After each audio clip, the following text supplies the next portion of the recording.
Hello, my name is Jared Ludlow, Publications Director at the BYU Religious Studies Center, your weekly resource for gospel scholarship.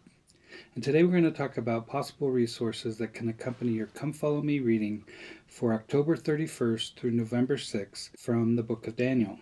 The first one is called The Prophets of the Exile, Saviors of a People. It's by Richard Draper, a former religion faculty member here at BYU, and comes from a Sperry Symposium volume. In this article, he talks about how much effect the exile into Babylon had on Judah's history and on the Jewish people. But the fact that Judah's history did not end with the Babylon exile is nothing short of a miracle, he says. But they only survived the calamity because of these prophets.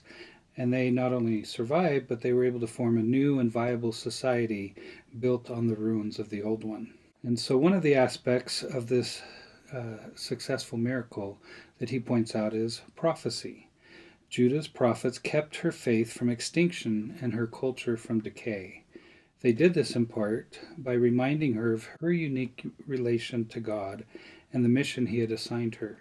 The prophets also fueled the Jews' desire to return to their own land, rebuild God's temple, and once more become his people. Richard Draper addresses two misconceptions that the Jews may have had before they fell and went into exile. The first was the belief that Jehovah would never allow his temple to fall. The second misconception lay in the false belief that God would uphold the Davidic dynasty no matter what. But the fall of Judah and the exile proved that these were indeed misconceptions.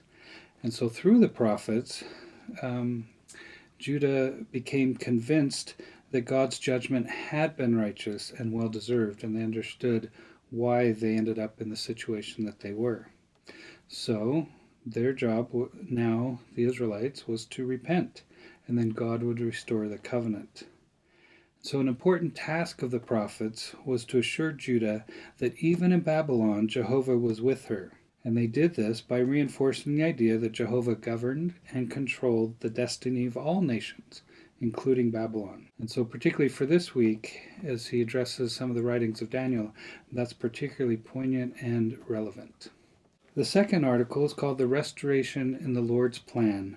It's by Richard Cowan, a retired faculty member here at BYU, and it comes from a volume called Window of Faith, Latter-day Saint Perspectives on World History.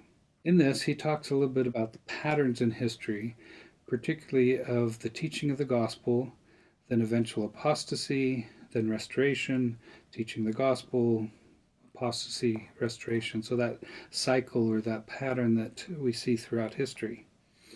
And so then he focuses in on prophecies of the glorious latter-day restoration.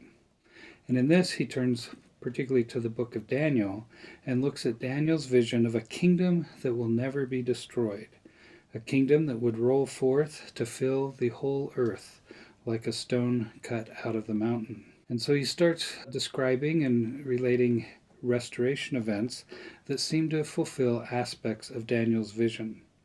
And he also points out that there are yet future events that will fulfill others from Daniel's visions.